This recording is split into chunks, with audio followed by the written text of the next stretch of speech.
Bismillahirrahmanirrahim. Assalamualaikum warahmatullahi wabarakatuh.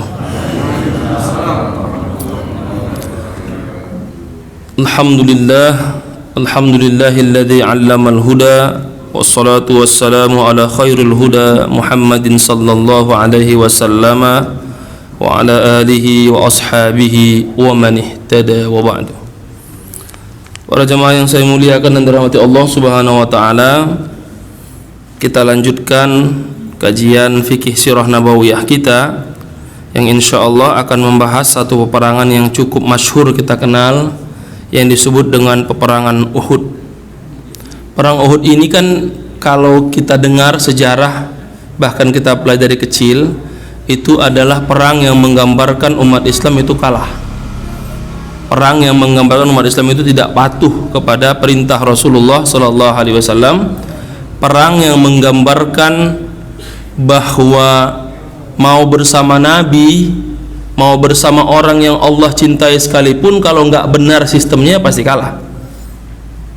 Ini adalah perang yang luar biasa yang akan coba kita uraikan poin-poin penting dari peperangan ini serta hal-hal yang perlu kita ambil hikmah dan kita jadikan sebagai acuan kita untuk menjalani kehidupan kita sehari-hari.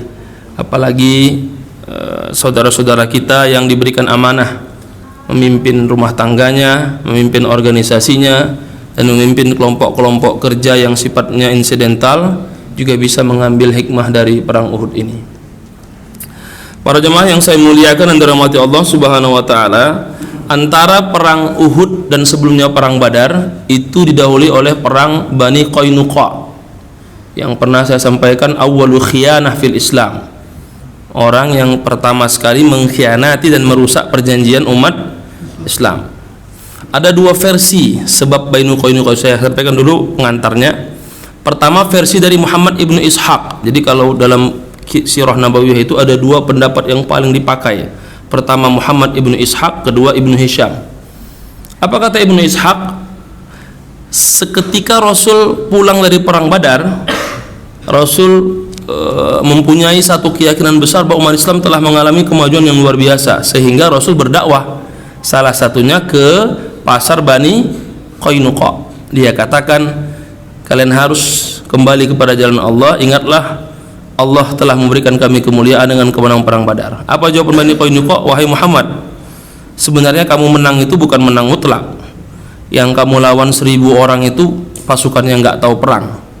Jadi orang Yahudi ini sudah sejak awal meremehkan kemampuan bangsa Arab. Jadi kalau sekarang ada yang meremehkan bangsa Arab, merendahkan, ya sama aja kayak orang Yahudi, sama itu. Nah, itu karena mereka nggak mampu perang aja. Ya wajar 1000 orang itu kalah karena mereka nggak tahu perang. Jadi mereka kalah itu karena mereka tidak mampu, tidak kompeten. Itulah komentar orang Yahudi Bani Qainuqa terhadap kekalahan kaum musyrikin pada perang Badar. Itu versi Muhammad ibnu Ishaq. Versi Ibnu Hisham, kita sudah banyak baca terjemahannya, udah banyak sekarang.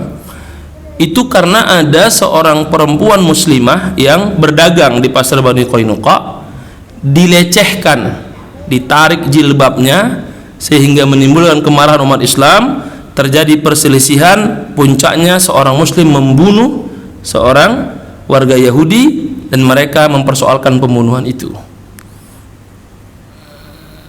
Tetapi mereka lupa masalah asalnya karena mereka merendahkan seorang muslimah yang menggunakan hijab sehingga hijabnya terbuka dan mereka permainkan. Ini membuktikan bahwa dari awal kenabian sampai hijrah Nabi memang tradisi mereka sudah menggunakan hijab yang disahkan dalam syariat Islam menjadi bagian yang tak terpisahkan terhadap seorang wanita muslimah. Ini juga untuk menegaskan bahwa sejak awal itu bukan budaya Arab yang dilanjutkan, tapi budaya sebagian masa Arab yang disahkan menjadi syariat Islam. Setelah itu Rasul memberikan hukuman kepada Bani Qainuqa sehingga mereka mengakhiri dengan menyerah, tapi minta pengampunan melalui aliansi mereka dari Bani Khosros, yaitu Abdullah bin Ubay bin Salul. Ya Rasulullah, ahsin ila mawali, tolong jaga hubunganku dengan aliansiku, mereka bagian dari keluarga kami, sehingga diberikan kemaafan tapi diberikan hukuman yang sepantasnya. Orang yang melakukan diberikan hukuman dan kembali normal seperti sedia kala. Lalu masuklah sekarang ke perang Uhud. Perang Uhud ini diceritakan oleh kitab ini, sababuha anna baqiyata min zu'ama'i Quraisyin biman lam yaqtulu fi ghazwati Badrin ijtama'a ra'yuhum 'ala tha'ri liqatlahum fi Badrin. Sebabnya adalah ketidakpuasan para pemimpin Quraisy yang kalah pada perang Badar dan meninggalnya banyak tokoh-tokoh mereka, sehingga mereka perlu melakukan pembalasan dendam. Ada budaya dalam bangsa Arab itu ats-tsa'ru. Apa itu ats-tsa'ru? Darah dibalas dengan darah, nyawa dibayar dengan nyawa. Jadi kalau kita katakan mereka Arab jahiliyah itu adalah Arab yang jahil, melakukan perbuatan-perbuatan yang jahiliyah, sebenarnya sekarang pun kita juga banyak yang jahil. Kenapa? Karena saya sudah dipermalukan, saya harus permalukan dirinya. Karena saya sudah dijatuhkan, saya juga harus menjatuhkannya. Karena saya sudah dihabisi melalui media sosial, maka saya harus menghabisinya dengan media sosial.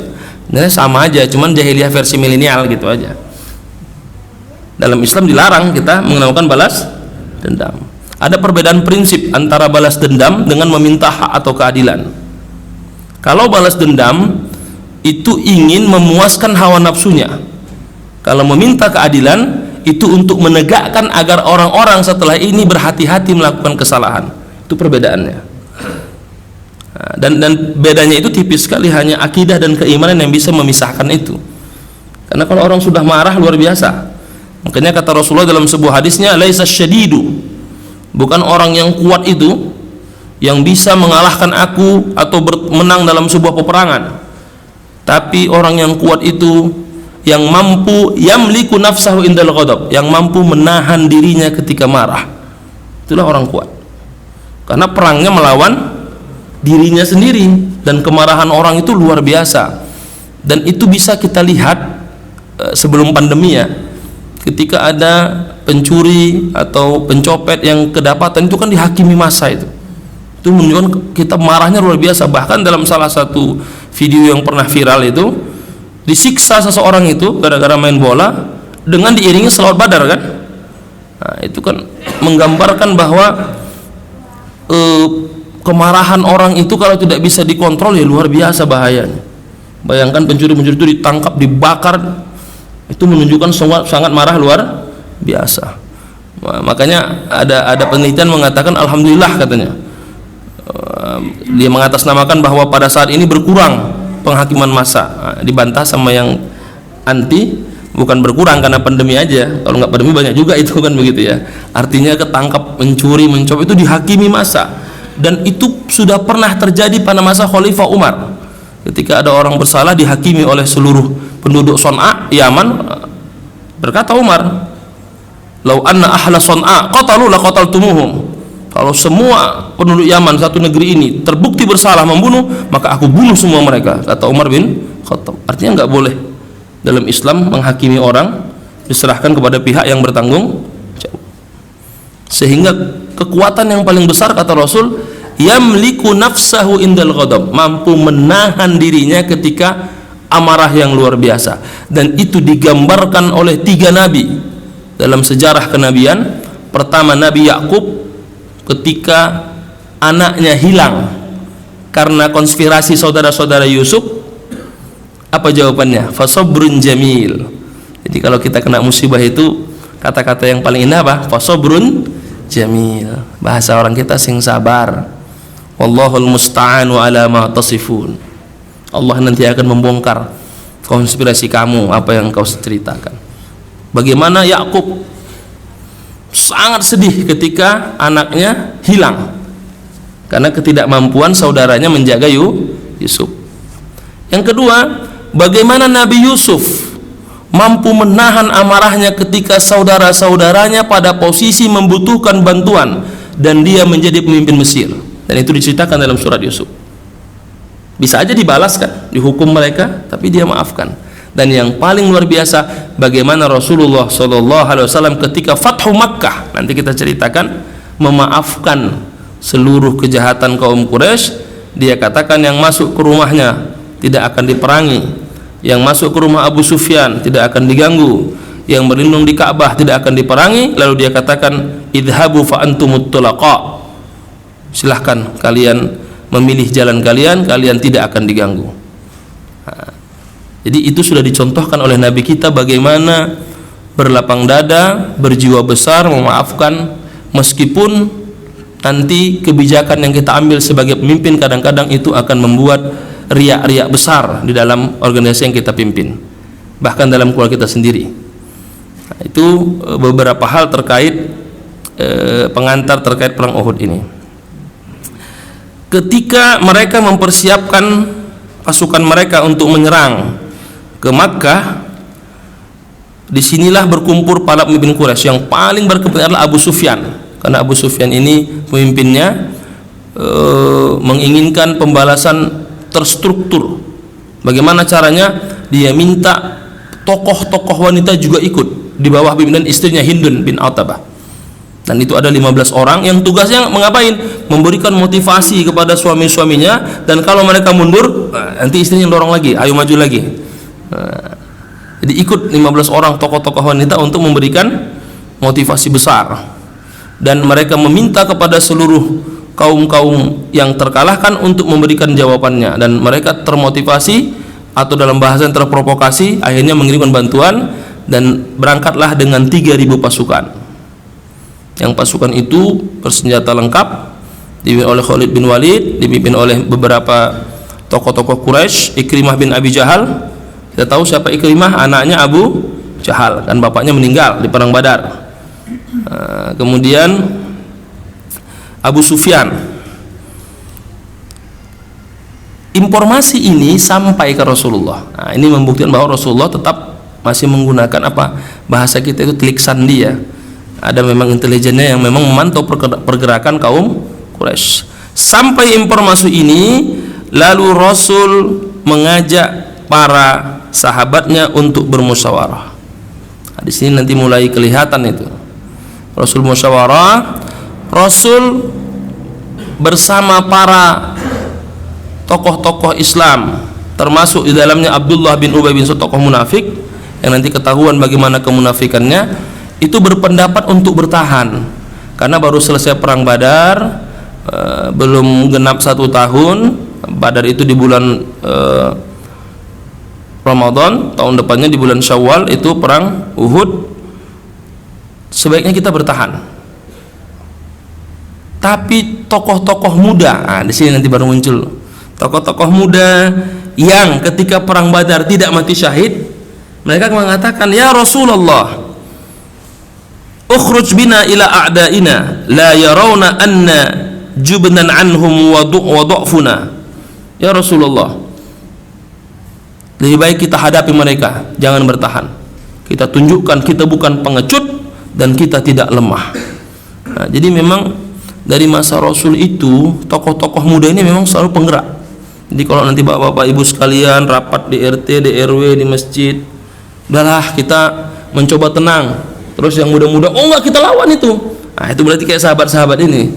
Kita tunjukkan kita itu izzah kita, jangan kita mau kalah. Kita diremehkan ini. Nah, jadi dalam musyawarah itu memang ada orang-orang begitu yang semangatnya. Karena tokoh-tokoh muda ini lebih mayoritas bersuarakan ini, akhirnya Rasul mengambil pendapat mereka. Dan Rasul pulang, lalu Rasul menggunakan pakaian perangnya. Sahabat yang tokoh muda ini merasa kayaknya Rasul ingin bertahan ini.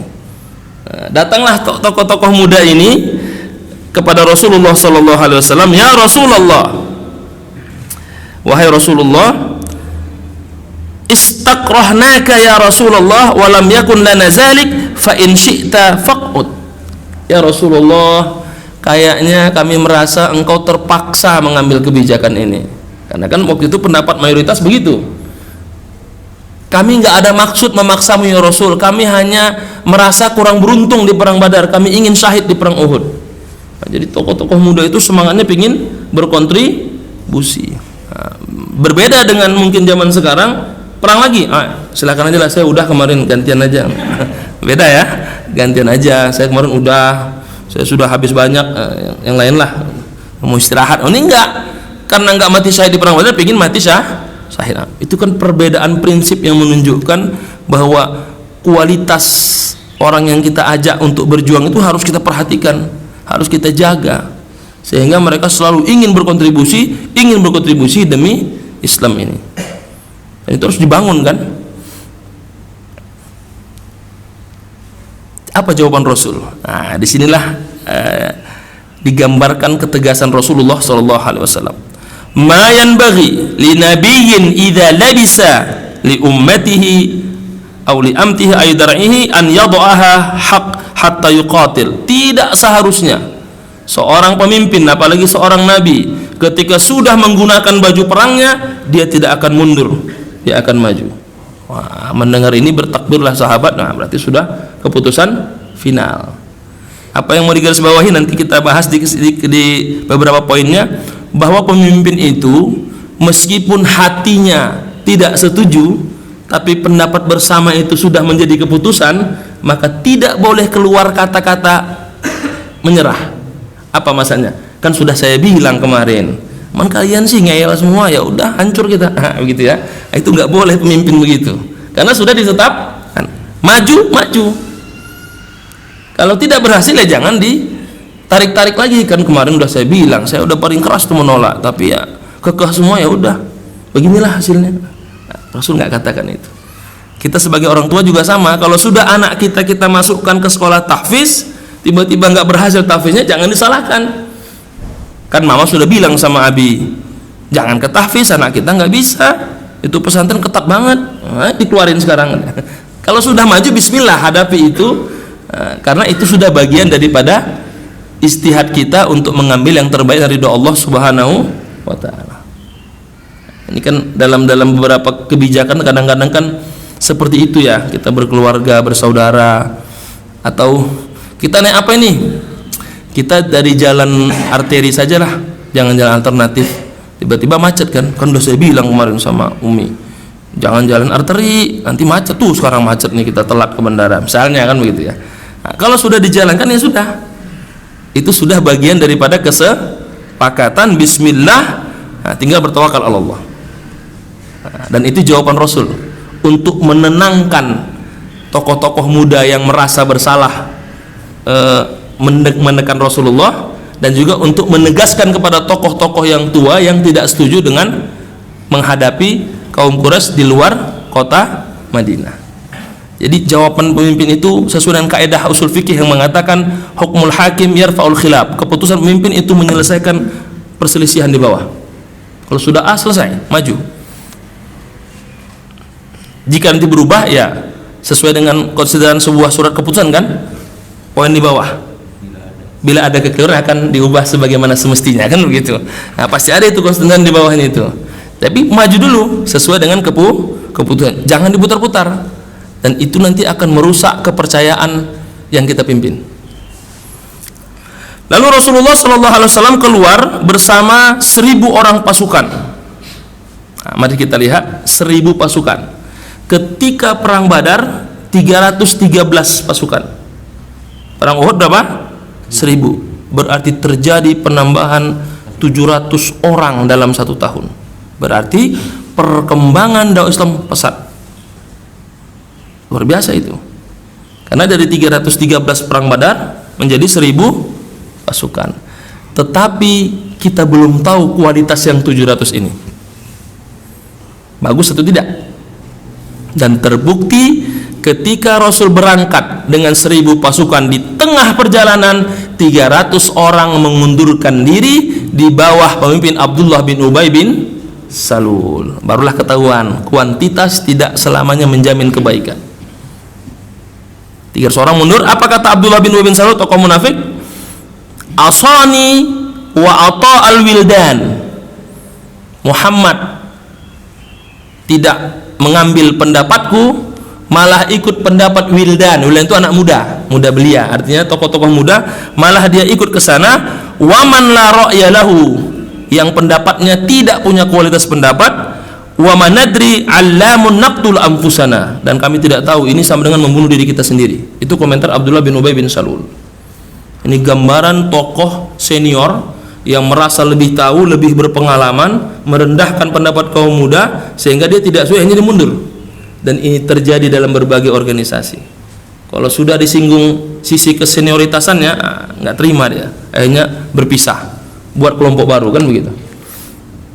Sama ini kasusnya, karena Rasul menyepakati, cenderung sepakat kepada pendapat para senior termasuk Abdullah bin Ubay bin Salul untuk bertahan, tapi mayoritas tokoh muda ingin berperang. Sehingga di tengah perjalanan Abdullah bin Ubay bin Salul menarik pasukannya bersama dia 300 orang. Dia katakan, karena Nabi Muhammad mengikuti pendapat kaum muda, tidak mengindahkan pendapat kami yang senior. Akhirnya tinggal berapa orang yang berangkat? 700 orang. Berarti 700 tambahan pasukan itu atau kurang lebih 687 tidak menjamin kualitasnya baik. Nah, inilah dalam ilmu manajerial itu perdebatan sengit antara kuantitas dengan kualitas. Mana yang lebih dahulu diutamakan? Kualitas atau kuantitas? Biasanya tergantung keadaan dan zamannya. Dengan kualitas kita bisa menunjukkan kualitas apa yang kita tawarkan, tapi dengan kuantitas kita bisa menjalankan operasional, kan begitu. Nah, jadi itu perdebatannya nggak selesai-selesai itu, kualitas atau kuantitas. Sehingga yang berangkat bersama mereka hanya 700 orang, tapi begitu pun 700 ini juga mulai goyah juga. Apa kata sebagian dari mereka? Kalau begitu kita minta bantuan dengan aliansi kita, suku Yahudi. Kan di Madinah mereka sudah bersepakat saling membantu, kan begitu? Kata Rasul, la. Apa kata Rasul? Dalam kata-katanya yang luar biasa, diriwayatkan dari Imam Bukhari, dikatakannya Rasulullah, kita harus minta bantuan kepada mereka. Apa kata Rasul? Tidak, kita tidak dibenarkan meminta bantuan kepada orang-orang musyrik. Kata Rasul dalam kalimatnya, la nastansir bi ahli syirki ala ahli syirki. Kita jangan meminta bantuan kepada ahli syirik untuk menghancurkan ahli syirik. Kita yang maju.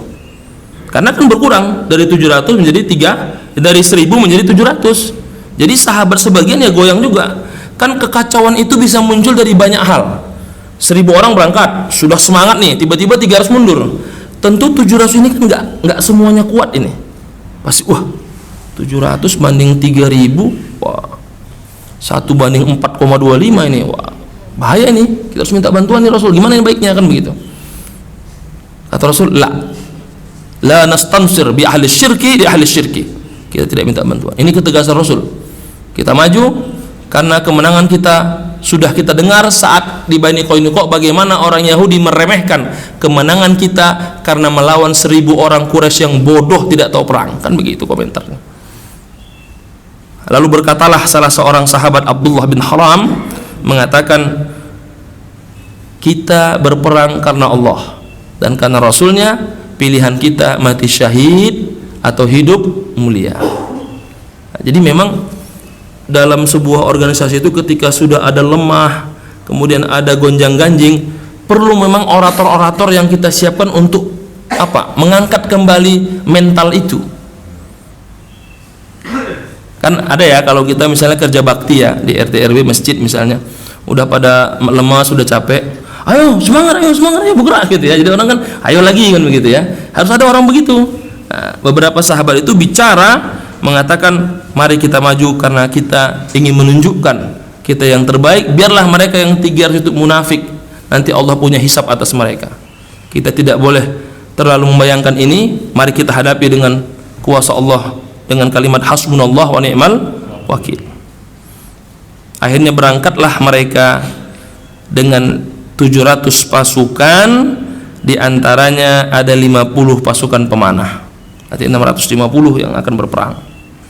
Sampai di Jabal Uhud, Rasulullah SAW memerintahkan kepada 50 orang pasukan pemanah untuk bertahan di bawah pimpin Abdullah bin Jabir. Berarti 650 yang berperang ya. Nah, 650 ini ada 2 orang tokoh muda yang sangat muda, umurnya di bawah 15 tahun. Siapa itu? Rafi' bin Khadij dengan Samrah bin Jundab atau Samarah bin Jundab. Nah, mereka ini sebelum berangkat itu datang ke Rasul, saya ingin berangkat. Kata Rasul, masih terlalu muda, jangan. jaga Madinah aja.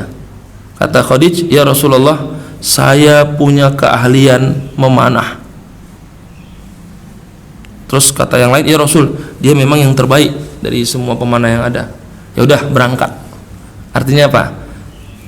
Kualitas itu juga mempengaruhi dia berangkat atau tidak.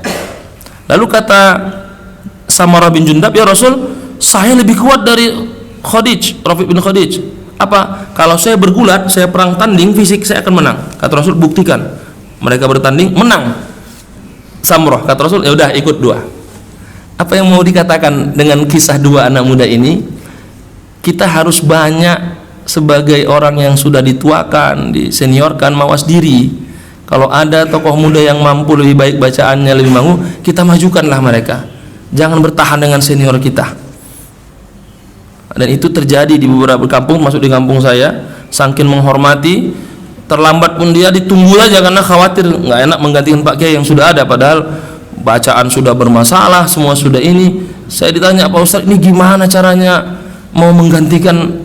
Kenapa? Bacaannya sudah nggak jelas Pak Ustadz. Terus sudah disampaikan, ya nggak mau diganti Pak Ustadz, gimana? Kalau sudah begitu berdoalah kepada Allah. Kenapa? Jangan menyinggung perasaannya. Doa kepada Allah agar Allah membuka hatinya untuk bisa menerima orang yang lebih baik. Dan ini cobaannya banyak di berbagai tempat begitu. Sampai gimana ya, sebagai orang yang ingin kita tahu, kita mau dibetulkan, sudah banyak itu. Ustaz, apa hukumnya? Saya kalau sudah ada yang bertanya, Pak Ustaz, apa hukumnya kalau kita makmum di depan orang yang bacaannya kurang benar? Saya udah Ibu, Bapak, ini nanya tentang imam yang sudah tua nggak bagus bacaan, senior ya? Oh iya Pak Ustaz, kok tahu? Rata-rata begitu kasusnya kan? Nah, itu kita doakanlah supaya apa? Ada yang lebih baik, dan Rasul mencontohkan itu, melarang berangkat tokoh-tokoh muda tadi, tapi karena punya kualitas dan dibutuhkan, akhirnya dia. Dari sini nanti muncul hukum fikih, bolehkah mumayyiz anak remaja menjadi imam? Imam Syafi'i boleh, dengan catatan bacaannya jauh lebih baik. Ada hafiz Quran, ya kita mereka suruh maju. Betul? Oh, jangan. Kalau dia hafiz Quran, kita, karena dia lebih paham dari kita gitu, masih muda, anak pesantren, masih kecil, belum tahu apa-apa, belum tahu asam garam kehidupan. Iya, Quran dia sudah tahu asam garam, kita yang belum kan begitu. Dia yang maju. Beda asam kehidupan dengan asam garam tahfiz kan begitu. Kita harus berikan mereka karena dia lebih layak. Kecuali kita sudah berikan, dia membalikkan kita lagi, ya itu berarti sudah saling mempersilahkan. Itu perlu kita bangun itu. Dan Rasul mencontohkan itu, menolak dua orang anak muda ini, tapi karena punya kualitas, akhirnya Rasul mempersilahkan mereka ikut perang. Dan ada 15 anak remaja yang ditolak Rasul. Cuma berarti 15 itu dua orang ini, 13 tidak bisa ikut karena memang tidak boleh, karena masih sangat kecil. Ini juga sebagai jawaban bahwa Rasul tidak menggunakan anak kecil atau anak yang belum dewasa untuk berperang. Jadi kalau ada jawaban apakah Islam ada tentang eksploitasi anak, ini jawabannya. Rasul menolak yang masih muda untuk pergi perang, kecuali memang kapasnya memang sangat luar biasa. Sesampainya Rasul di Uhud, Rasul berkata kepada seluruh sahabatnya, pedang saya ini siapa yang mau menggunakannya? Rasul angkat pedangnya, berkata Ali bin Abi Thalib pingin, semua kepingin, tapi Rasul memilih Abu Dajanah atau Abu Dujanah yang mengambil pedangnya. Itu diceritakan itu. Kata Abu Dujanah, ya Rasul, saya ingin, apa gunanya? Pedang ini membolehkan membunuh siapapun yang menghalangi Islam. Maka berangkatlah Abu dengan pedangnya, dengan langkah sombongnya. Pedang ini pedang Rasul, kan begitu? Apa komentar Rasul? Innaha lamasyiyatun yubghiduha Allah illa fi misli hadzal mautin. Gaya Abu Dujanah ini gaya yang sombong. Itu Allah benci kecuali dalam perang ini. Artinya apa? Dalam perang boleh kita sombong, boleh kita sombong agar musuh menjadi takut. Tapi di luar perang diharamkan kita sombong karena Allah benci. Kata Rasul, gaya Abu Dujanah ini gaya yang Allah benci kecuali dalam kasus ini, kata Rasulullah. Jadi sebenarnya hukum-hukum Islam itu ada hal-hal yang sifatnya pengecualian, yang itu yang harus dipahami kita sebagai orang yang memahami syariat. Jadi Abu Dujanah itu karena dapat pedang Rasul kan bangga, itu pedang Rasul. Nanti pada akhirnya beliau mati syahid juga. Tapi kan kebanggaannya itu dengan segala kegagahannya, kata Rasul, ini jalan orang sombong nih, tapi boleh dalam perang. Nah, karena perang itu untuk menakuti musuh. Lalu terjadilah peperangan itu. Rasul memberikan bendera dipegang oleh Mus'ab bin Umair, sahabat Rasulullah yang terkenal dengan duta Islam pertama dalam Islam. Mus'ab bin Umair, terjadi peperangan, umat Islam menguasai peperangan sehingga hampir menang. Terjadilah perdebatan para pemanah. Masih ingat ya, pemanah itu berkata, kita sudah menang ini. Padahal pesan Rasul sejak awal berkali-kali, apapun yang terjadi jangan turun. Kalau kami menang jangan turun, kalau kami kalah tetap bertahan. Dan Rasul mengulang itu 3 kali, nanti kita bahas di kesimpulannya. 3 kali Rasul mengulang-ulang kalimat itu, seakan-akan Rasul tahu ini akan terjadi. Ini salah satu nubuah Rasulullah Sallallahu Alaihi Wasallam. Berdebat, turunlah 40 orang, bertahan 10 orang. Tentu Abdullah bin Jabir dengan 9 orang yang masih ikut dengan yang turun semua. Nah, ketika kocar-kacir ini oleh Khalid bin Walid sebagai pimpinan kafir Quraisy berputar menguasai itu, akhirnya diseranglah dari kiri kanan, dari kanannya oleh Khalid bin Walid, dari kirinya Ikrimah bin Abu Jahal. Jadi akhirnya berbalik keadaan, menjadi umat Islam terpojok menjadi 3 golongan. Golongan pertama, golongan yang menyesali karena dia menolak atau mengabaikan perintah Rasul. Golongan yang kedua, golongan yang mencoba ingin melarikan diri dari medan perang karena posisi sudah sangat terdesak. Golongan yang ketiga yang bersatu menjadi benteng perisai Rasulullah Sallallahu Alaihi Wasallam. Dan golongan ketiga inilah yang Rasul ceritakan bagaimana mereka luar biasa, termasuk Abu Dujanah tadi yang menjadi perisai Rasulullah Sallallahu Alaihi Wasallam. Dan saat itu muncul isu Rasulullah meninggal. Maka Rasul langsung umumkan, aku masih hidup, sehingga semangat kembali muncul. Nah, ini yang diluruskan oleh para sejarawan. Memang umat Islam mengalami kekalahan, tapi bukan kekalahan mutlak, karena pemimpinnya masih ada dan bisa diselamatkan, dan masih bisa kembali ke Madinah dalam keadaan selamat meskipun kehilangan 70 orang dari sahabat yang meninggal, yang paling besar dari kaum Ansor. Nah, disinilah diceritakan bagaimana Rasul terluka, kemudian Rasul berdarah sampai Rasul mengucapkan kata-kata yang cukup menyentuh hati. Apa kata Rasulullah? Kaifa yuflihu qaumun khaddu wajha nabiyihim wa huwa yad'uuhum ila rabbihim. Bagaimana seorang kaum atau masyarakat akan bisa beruntung ketika mereka menyakiti wajah nabinya padahal dia mengajak kepada Tuhannya. Itu sampai begitulah. Karena Rasul menangis karena kan yang menghakimi Rasul juga ya sama-sama suku Arab kan, dari satu bangsa yang sama. Dan Fatimah yang bersama Rasul juga ikut perang, itu menghapus bekas darah yang mengucur deras dari wajah Rasulullah Sallallahu Alaihi Wasallam.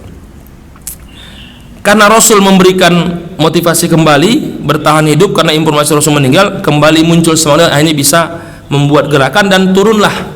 Nah, jadi malaikat turun 2 kali, dulu di perang Badar, yang kedua di perang Uhud. Jadi malaikat turun 2 kali tuh, di perang Badar sama perang Uhud. Jadi di mata kaum kafir Quraisy, mereka melihat 30.000 pasukan Islam. Itu yang membuat mereka akhirnya mundur. Jadi ketika perang Uhud itu umat Islam terdesak, tapi dengan doa Rasul turun malaikat membantu, sehingga mereka melihat seperti 30.000 pasukan yang akan siap perang kembali, sehingga mereka mundur dan tidak jadi melanjutkan untuk menyerang umat Islam. Cukup merasa puas, mereka akhirnya berpisah pasukannya dan Rasul kembali ke Madinah. Jadi selain perang Badar, perang Uhud juga turun para malaikat. Ketika Rasul sampai di Madinah, barulah tokoh munafik Abdullah Ubay bin Salul berkomentar, tuh kan apa kami bilang, coba kita kalau nggak berangkat nggak separah ini. Bayangkan itu sudah mengalami kekalahan, jatuh mentalnya, pulang juga dipojokkan. Kira-kira gimana itu Pak kalau sudah begitu? Kalau nggak mental kuat gimana itu Pak? Biasanya bunuh diri itu, udah malu, jatuh semua, nggak ikut. Tapi kata Rasulullah SAW tidak. mereka adalah orang-orang yang semata-mata berjuang karena Allah Subhanahu wa taala. Dan dalam peperangan itu kita sudah tahu meninggal paman Nabi siapa? Hamzah bin Abdul Muthalib. Fabaqarabatnahu, dibelah perutnya, wajada anfahu, dipotong telinganya, wajada uzunahu, dipotong hidungnya, dan diambil jantungnya. Nah, di sini Rasul sangat luar biasa sedih karena Hamzah paman Nabi meninggal dalam keadaan yang sangat mengenaskan, dan jantungnya dimakan oleh Hindun bin Atabah. Sehingga ketika Rasul mengumpulkan mayat-mayat dari sahabat itu kan dikumpulkan dalam satu, terus disolatkan. Disitulah nanti muncul fikih jenazah. Untuk yang meniti syahid tidak perlu dimandikan, tidak perlu dikafani, langsung disolatkan, langsung dikuburkan. Jadi ada yang mengatakan tidak disolatkan, tidak dikafani, tidak dimandikan, langsung dikuburkan. Tapi ada pendapat yang mengatakan disolatkan. Tapi dalam kitab ini mengatakan apa? Walam yusolli alaihim walam yughsilu. Jadi tidak dikafani, tidak dimandikan, dan tidak disolatkan, langsung dikuburkan saja. Nabi berdoa, aku menjadi saksi bahwa mereka semua mati syahid. Dan itu menjadi salah satu fikih jenazah. Kalau ada yang jatuh korban pesawat, korban ledakan, kan itu nggak tahu ya mana kaki mana tangan, itu digabungkan saja, yang penting dua kaki dua tangan. Saya ada jamaah yang kebetulan dia dulu kerja di TNI Angkatan Laut, Angkatan Udara. Saya tanya, itu gimana Pak? Kenapa tim SAR itu luar biasa? Jatuh pesawat, hitungan 1 hari sudah terkumpul 100 kantong jenazah. Itu gimana caranya? Bahkan tes DNA. Ketawa dia, enggak Pak Ustadz, itu mah kita kumpul aja, 2 kaki 2 tangan 1 kepala udah 1. Jadi memang biar cepat aja, yang penting udah tahu tes DNA-nya. Nah, kita kan lama kalau begitu. Jadi 1 kantong tuh fotonya ambil aja 2 kaki 2 tangan 1 tengkorak 1 katanya. Nah, karena saya bilang cepat sekali, luar biasa kinerjanya. Nah, cerita. Nah, ya. Yang penting pasangannya pas, tesnya sudah jelas. Nah, pokoknya 2 kaki 2 gini, itu caranya. Oh ternyata juga teorinya sama seperti kisah Rasul, digabungkan saja jenazah-jenazah itu disolatkan. Nah, tapi tesnya sudah benar, kan begitu, dicek DNA-nya, diambil 1. Oh, berarti semuanya benar, jumlah manifest pesawatnya sudah ketahuan, jumlahnya sesuai, ya tinggal dibuat kantong-kantong.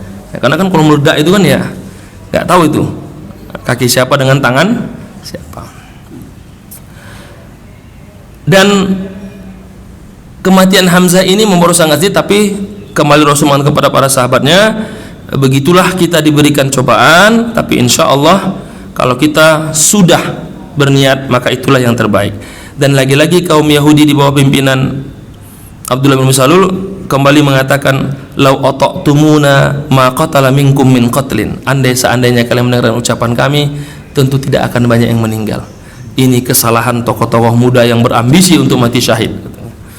Nah, jadi turunlah ayat yang memberikan penjelasan bahwa itu bagian daripada cobaan yang harus kita terima dengan kesabaran.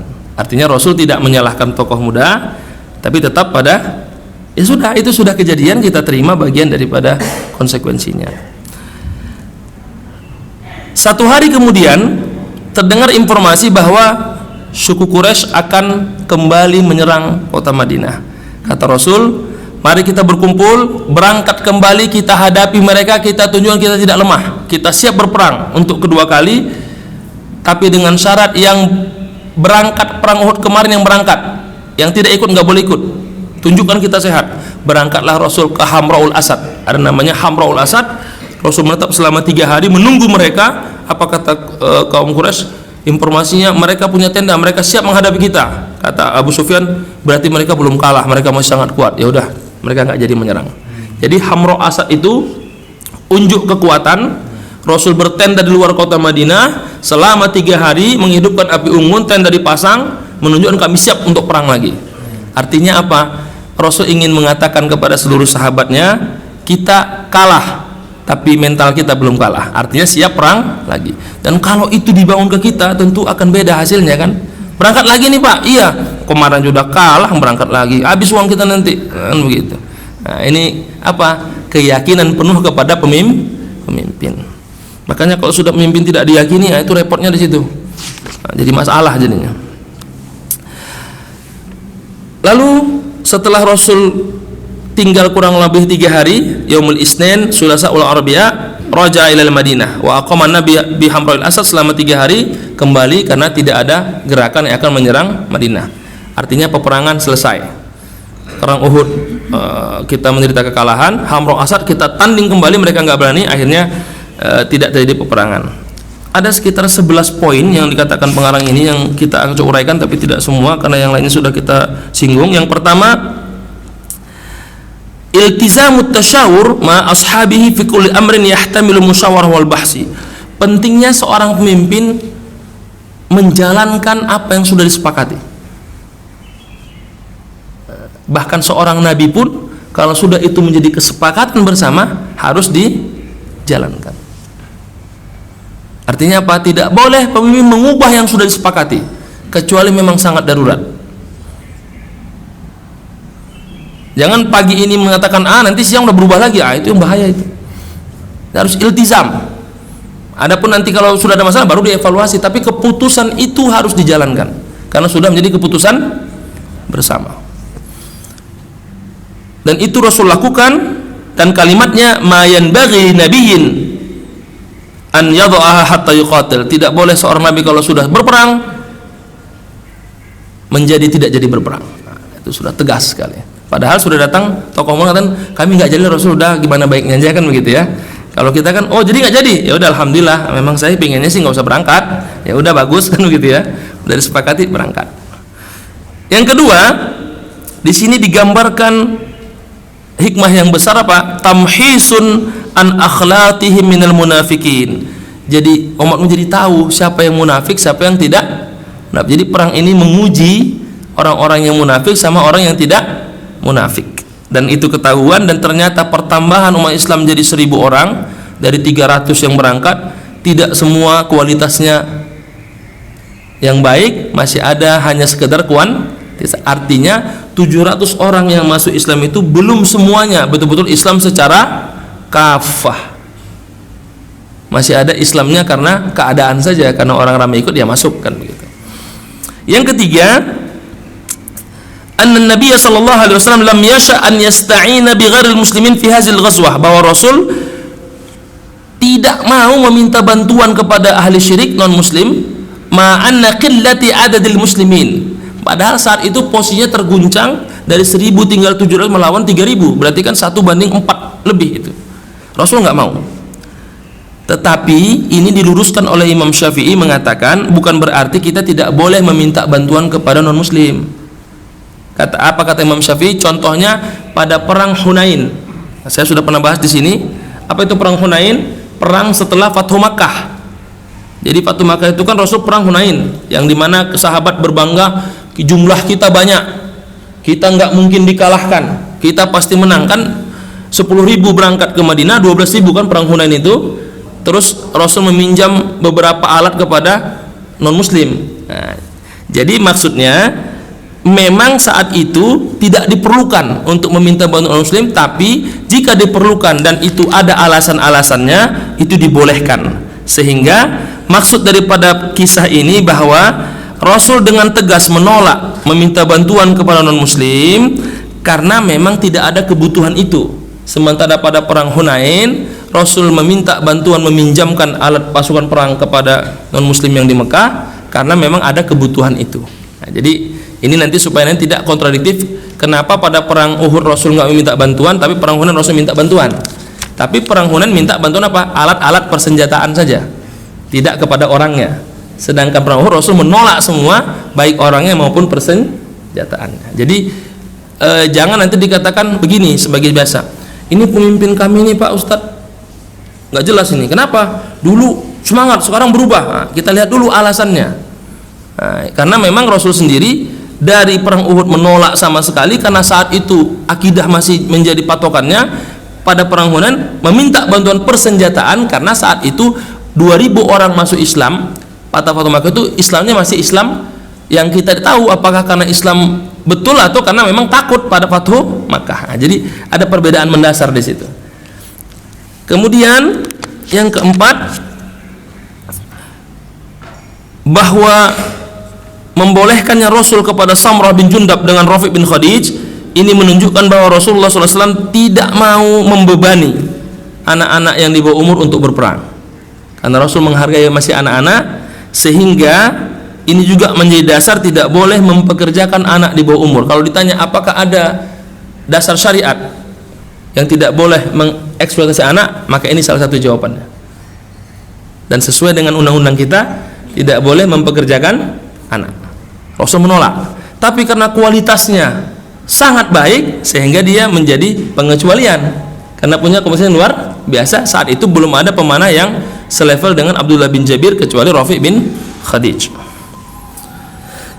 Kemudian yang kelima,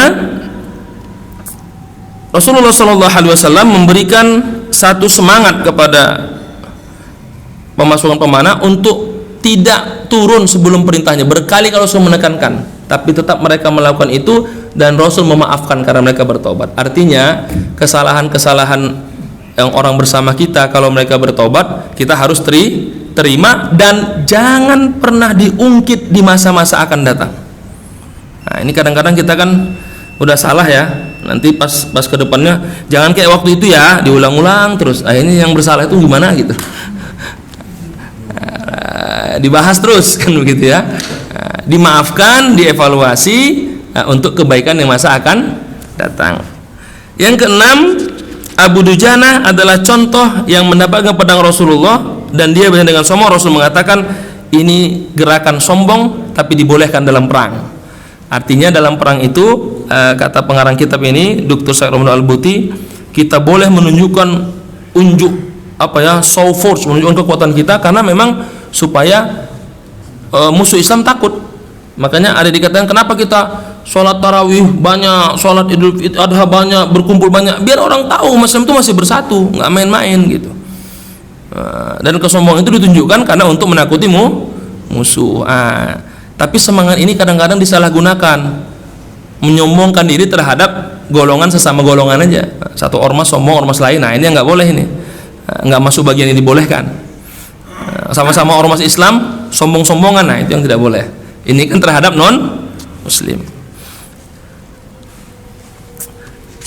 Yang kedelapan saya lewatin karena saya kira tadi sudah dibahas. Selanjutnya adalah ketika didengarkan informasi meninggal Rasul, itu sahabat mulai kocar-kacir. Apa gunanya kita berperang?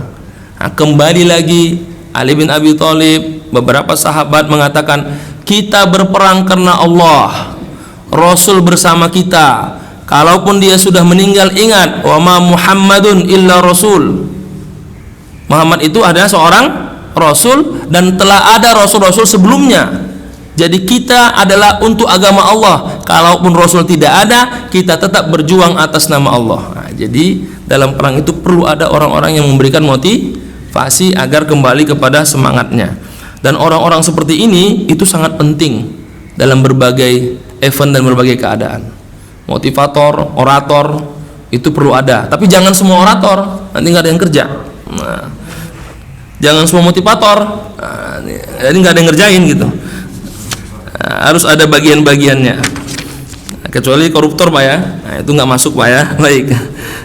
Kemudian tentang penguburan yang meninggal, nah, di sini digambarkan boleh mengumpulkan semua sahabat yang meninggal dalam satu kuburan karena darurat. Jadi bolehkah kuburan itu diisi dengan beberapa orang? Dibolehkan seperti kasus perang Badar ini. Jadi Rasul 10-10 dimasukin enggak masalah karena memang perang Badar. Artinya tentang kuburan ini hukum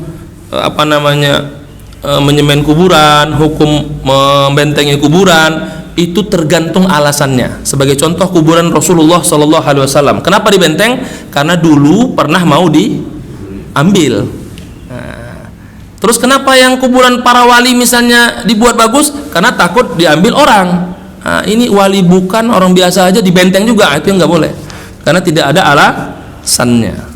Jadi alasan itu disebabkan pertama tanahnya yang mungkin konturnya bermasalah, maka perlu dibuat penahannya, atau memang itu toko besar yang ditakut nanti akan menjadi fitnah seperti kuburan Rasulullah SAW. Dan selain itu maka tidak ada kebolehan untuk membuat benteng atau meninggikan kuburan sebagai istana, sebagai bagian yang dilarang oleh Rasulullah Shallallahu Alaihi Wasallam. Dan penguburan ini untuk orang yang mati syahid itu dikuburkan langsung, didoakan dan tidak disolatkan, tidak dimandikan dan tidak dikafani. Ada juga yang mengatakan disolatkan. Ini tergantung dari perbedaannya. Yang mati syahid peperangan yang dianggap yang boleh disolatkan, tapi di sini pendapatnya lebih kepada langsung dikuburkan, tidak disolatkan, tidak dimandikan dan tidak dikafani, agar kata Rasul mereka menjadi saksi darah mereka, pakaian mereka itu nanti di hadapan Allah Subhanahu wa taala. Yang terakhir, turunnya malaikat yang mereka melihat sebanyak 30.000 pasukan, itu bantuan Allah Subhanahu wa taala memberikan rasa takut kepada kaum muslimin sehingga umat Islam tidak mengalami kehancuran yang lebih fatal. Penutup kata pengarang kitab ini, kekalahan dalam pandangan Islam itu bukan kekalahan semata ada yang meninggal atau yang tercerai-berai. Kekalahan ini maksud adalah ketika pemimpinnya juga meninggal baru kekalahan. Tapi umat Islam tidak pernah mengalami kekalahan mutlak karena perang Uhud Rasul masih hidup. Kemudian perang Mu'tah yang pernah kita bahas, kita bisa mencegah dari berbagai kerusakan besar, sehingga itu bagian dari kekalahan tapi bukan kekalahan yang menghancurkan umat Islam itu sendiri. Saya kira itu hal-hal yang bisa kita uraikan, bisa kita perluas dengan diskusi. Mungkin ada masukan karena kita sudah sering mendengar kisah perang Uhud ini. Masukan dari Bapak atau informasi yang mau ditanyakan saya persilahkan. Wa'alaikum minkum. Assalamualaikum warahmatullahi wabarakatuh. Silakan Pak. Assalamualaikum warahmatullahi wabarakatuh. Waalaikumsalam warahmatullahi wabarakatuh. Saya mau tanya Pak Ustaz, di Islam itu kan ada konsep iftar. Iftar, ya.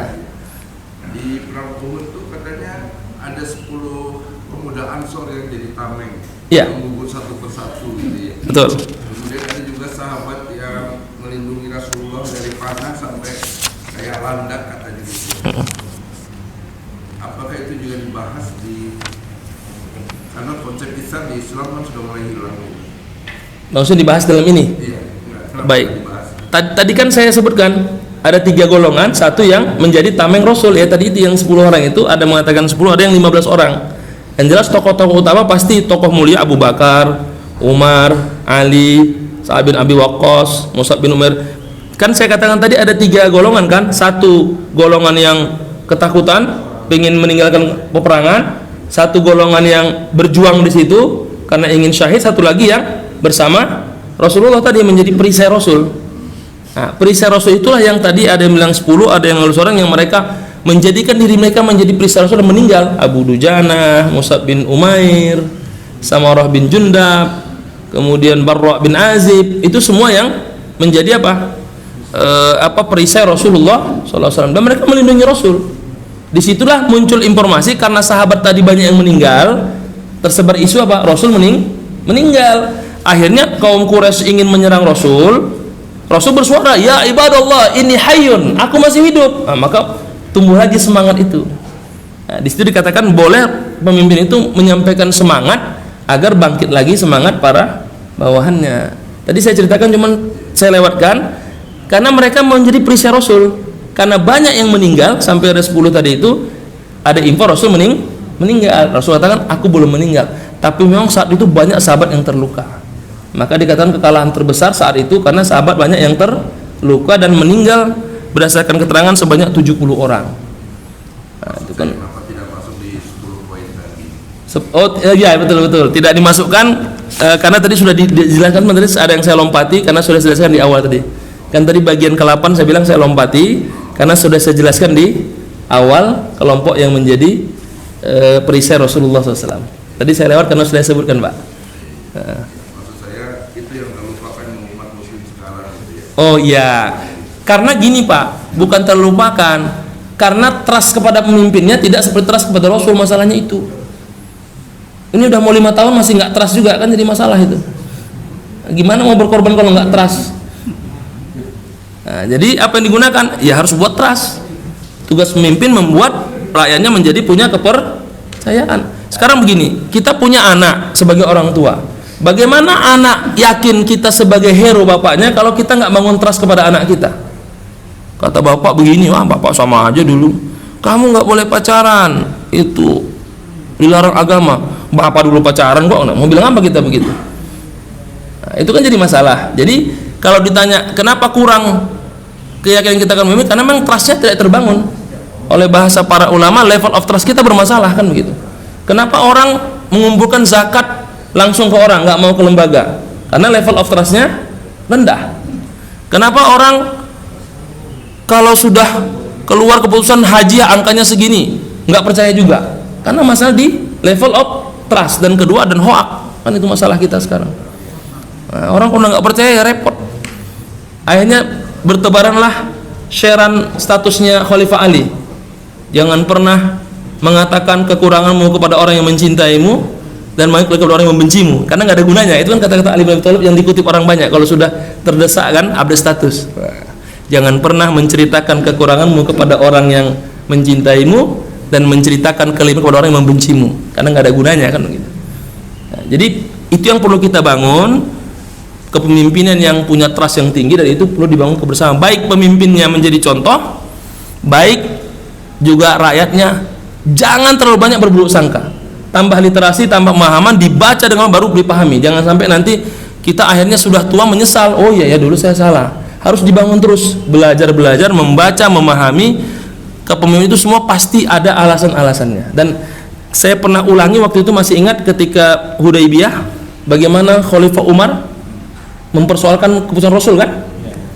Itu kan bentuk bahwa selevel Nabi pun masih dipersoalkan. Oleh siapa? Oleh tokoh besar Umar bin Khattab yang mengatakan, aku setelah kejadian Hudaybiyah itu puasa, sholat malam, itu sholat taubat kepada Allah, takut saat itu menyakiti hati Rasul, katanya. Itu kata Umar itu. Artinya masalah trust dari dulu memang jadi masalah.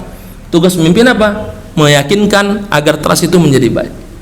Dan tidak mungkin semua bakal terima. Itulah nanti muncul kata ulama, ridhon nas ghayatun la tudrak, membuat orang ridho semua hal yang mustahil. Yang penting kita berusaha, bismillah, yang kita lakukan benar, biar Allah nanti yang memberikan penilaiannya. Jadi kalau Bapak tanya kenapa itu kurang, nah, karena trustnya bermasalah. Tapi di beberapa lembaga seperti ormas atau lembaga dakwah, trustnya tinggi, Pak. Saya sering melihat teman-teman yang bergerak di bidang dakwah, donasi anak yatim, coba lihat yang di jalan mencari uang itu kan karena trust dia kepada pimpinannya, bahwa dengan saya mencari nafkah anak yatim ini nanti akan banyak yang terbantu. Oh, dia kan digaji juga, Pak. Saya kira nggak gede, paling banyak volunteer itu, relawan-relawan yang ngumpul dana zakat, UPZ itu ya, itu nggak digaji gede itu, karena dia yakin. Kenapa? Kalau saya membantu anak yatim, saya akan dapat pahala yang besar. Berarti kan trustnya tinggi. Nah, sekarang banyak kok gerakan-gerakan seperti Ustadz Uman Hakim, gerakan ustadz-ustadz yang lainnya yang mengumpulkan beras itu ya, itu kan karena trust saja. Kalau nggak trust kan orang nggak mau nyumbang. Dan banyak kisah-kisah seperti kurban. Saya berapa masjid saya kunjungi, berapa kurbannya Pak Haji? Alhamdulillah Pak Ustadz 200 ekor. Banyak amat, ini kan perumahan nggak sebanyak ini. Iya, dari Jakarta pada kesini, pada percaya dengan sini, bagus sistem penyalurannya, kan. Berarti kan trust masalahnya. Nah, jadi mungkin di pemimpin kita melihat karena memang terjadi perbedaan tajam. Mudah-mudahan nanti 2024 nggak terjadi lagi masalah tajam-tajaman itu, Pak ya. Ya trust tadi harus kita bangun. Tapi insya Allah trust itu masih banyak. Buktinya lembaga-lembaga keislaman masih banyak yang sangat trust kepada pemimpinnya. Bahkan saking trustnya, Pak, jadilah kasus di Bandung. Trust kepada kiainya, kan. Akhirnya masuk penjara kiainya. Itu trust berlebihan juga itu. Masuk penjara, kan. Itu juga trust juga, kan. Karena dengan kiai barokah insya Allah. Nah, itu yang terjadi. Nah, jadi trust ini perlu kita kelola dan kita jadikan sebagai renungan bersama. Pemimpin harus memberi kepercayaan kepada pimpinan bawahannya, dan rakyat juga harus terus belajar untuk cerdas memilih pemimpin yang amanah. Tidak hanya sebatas dapat WA langsung percaya, dapat foto sekali dia bersama rakyat 2 menit langsung percaya, padahal itu rekaman, kan gitu ya, diulang-ulang. Jadi harus kita cari track recordnya, pilih dengan baik. Insya Allah trust itu akan muncul, insya Allah. Seperti kita mengajak anak-anak kita. Kenapa anak-anak sekarang banyak orang tua mengeluh? Karena trustnya bermasalah. Kan banyak, udahlah Pak Ustadz bilangin anak saya, sekarang itu anak-anak lebih takut ke guru daripada ke orang tuanya, karena trustnya bermasalah. Dan kita diuji selama 2 tahun. Kenapa orang tua jadi guru, kan? Itu kan trustnya luar biasa itu. Saya kira itu, Pak. Allah alam bisawab. Lagi, Pak? Ya silakan, Pak. Gimana caranya ngebangun terhadap orang-orang yang Iya.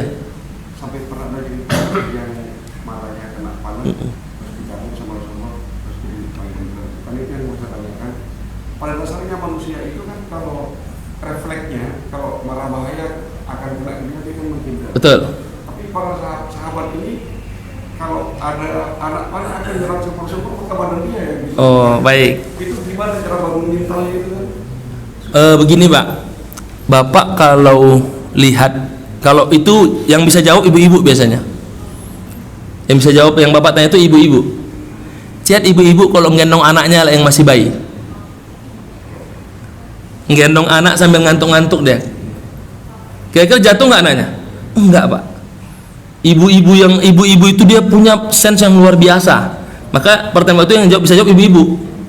Ibu-ibu itu saking tingginya sen kepada anaknya, napas anaknya beri dia tahu anak saya lagi sakit nih, kan begitu ya. Nah, karena sudah kuat hubungannya. Dalam Islam itu ada namanya ta'aruf.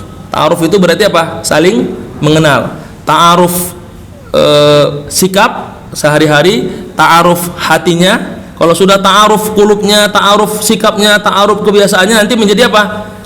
Tafahum, saling memahami. Habis tafahum, maka menjadi ta'aluf, saling mencintai. Kalau sudah mencintai, masuklah hadis Rasul, kata Rasul, tidaklah beriman seseorang sampai dia menjadikan Rasulullah itu lebih dia cintai daripada orang tuanya, dirinya maupun anaknya. Ada hadisnya itu.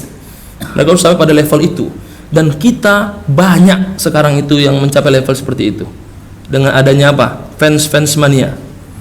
Wah, itu luar biasa. Bapak kalau ketemu siapa itu? Viking dengan Jackmania, jangan tanya Bapak. Itu udah selevel kayak sahabat Rasul itu. Bapak mau pakai logika akal nggak masuk di mereka. Pokoknya the Viking the best, the Jack itu nggak bagus, dan sebaliknya itu. Itu dalam hal nggak agama, apalagi dalam hal agama. Jadi kalau Bapak tanya bagaimana rasanya, Bapak tanyalah ketemu anak Viking sama anak Jackmania. Insya Allah dapat jawaban itu Pak. Dia rela berangkat ke stadion, uangnya nggak ada, naik gerobak hanya demi menonton pujaannya gitu. Habis itu kalah lagi, baru dihabisin yang lawannya, kan begitu Pak ya. Jadi kalau Bapak tanya itu, gerakan itu yang bisa jawab para ibu-ibu, karena mereka punya kekuatan batin kepada anaknya. Saya bisa kalau lihat istri itu kalau udah anak sakit digendong siang malam kan, kita aja ngelihatnya capek. Kita yang ngelihat dia gendongnya capek. Apalagi dia yang gendong kan gitu, ngantuk-ngantuk masih bisa gendong lagi. Kita yang ngelihatnya nggak kuat kita kan gitu Pak ya. Nah, yang kedua, kalau ke ibu-ibu belum puas juga, tanya anak Viking, anak Jackmania itu, atau anak-anak apa ya? Kalau yang di Surabaya ada bonek itu, itu luar biasa itu. Di luar negeri hooligan itu, masya Allah. Jadi kalau ditanya ada nggak contoh zaman Rasul, pada Jack itulah, itu urusan dunia udah begitu luar biasanya. Dan luar biasa Pak, siap mati Pak, siap nyumbang, dan lain sebagainya. Dan itu dia nggak mikir itu.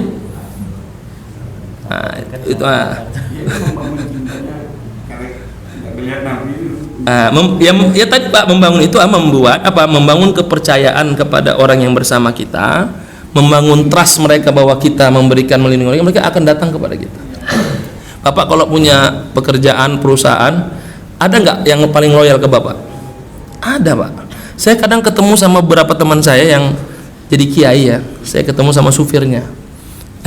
Bapak udah lama sama kiai ini? Udah 20 tahun Pak Ustadz. Kuat betah? Ya alhamdulillah Pak Ustadz. Gajinya gede saya bilang kan, karena kiainya teman saya gitu kan. Ya biasa aja Pak Ustadz, UMR begitulah. Terus kok betah? Barokah Pak Ustadz, nampingi kiai kan, masya Allah. Itu kan kita nggak bisa tanya itu. Jadi supir kiainya 20 tahun kemana-mana itu ngikutin. Gajinya biasa aja, kenapa barokah nampingi kiai? Gitu.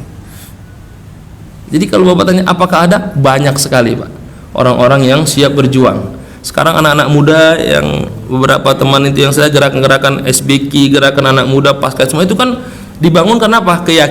Keyakinan kalau saya beramal rezekinya insya Allah Allah berikan kebaikan. Itu udah banyak Pak, alhamdulillah. Hanya memang belum bersatu saja, tapi kelompok-kelompok kecil sudah banyak begitu Pak.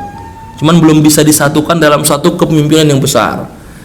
Karena nanti kalau sudah masuk dalam satu yang besar, tuduhannya nanti khilafah, itu masalahnya. Jadi sudah banyak gerakan itu Pak. Cuman untuk menyatukannya ini kita belum ketemu ritmenya. Tawarannya kan yang dengan khilafah, tapi kan bermasalah itu. Ada sebagian menolak, tinggal mencari ide, dan itu sudah pernah diuji pada 212. Contohnya ritmenya kan, Tapi kan habis itu mulai goyangan, kita lagi mencari ritme. Kita doakan saja semoga nanti ada masanya ritme itu ketemu, dia akan bersatu dalam suatu wadah yang itu semua kita sama tujuannya, dan itu pasti ada, ya Pak. Begitu Pak ya, insya Allah Pak ya. Lalu Pak, wallahu alam, udah Pak ya. Baik, silakan Pak. Bagaimana pendapat Ustaz tentang politik identitas? Kalau politik saya tidak begitu pemahami, tapi yang jelas tidak ada satu manusia pun yang tidak punya identitas. Kenapa Rasul mengatakan orang Yahudi memanjangkan kumisnya, kemudian orang Majusi tidak menggunakan jenggotnya, kita Muslim mari kita panjangkan jenggot kita? Itu cuma oleh identitas kan. Terus harus mengatakan man tashabbaha biqaumin fa huwa minhum, barang siapa yang meniru orang kafir maka dia termasuk orang kafir. Itu kan identitas.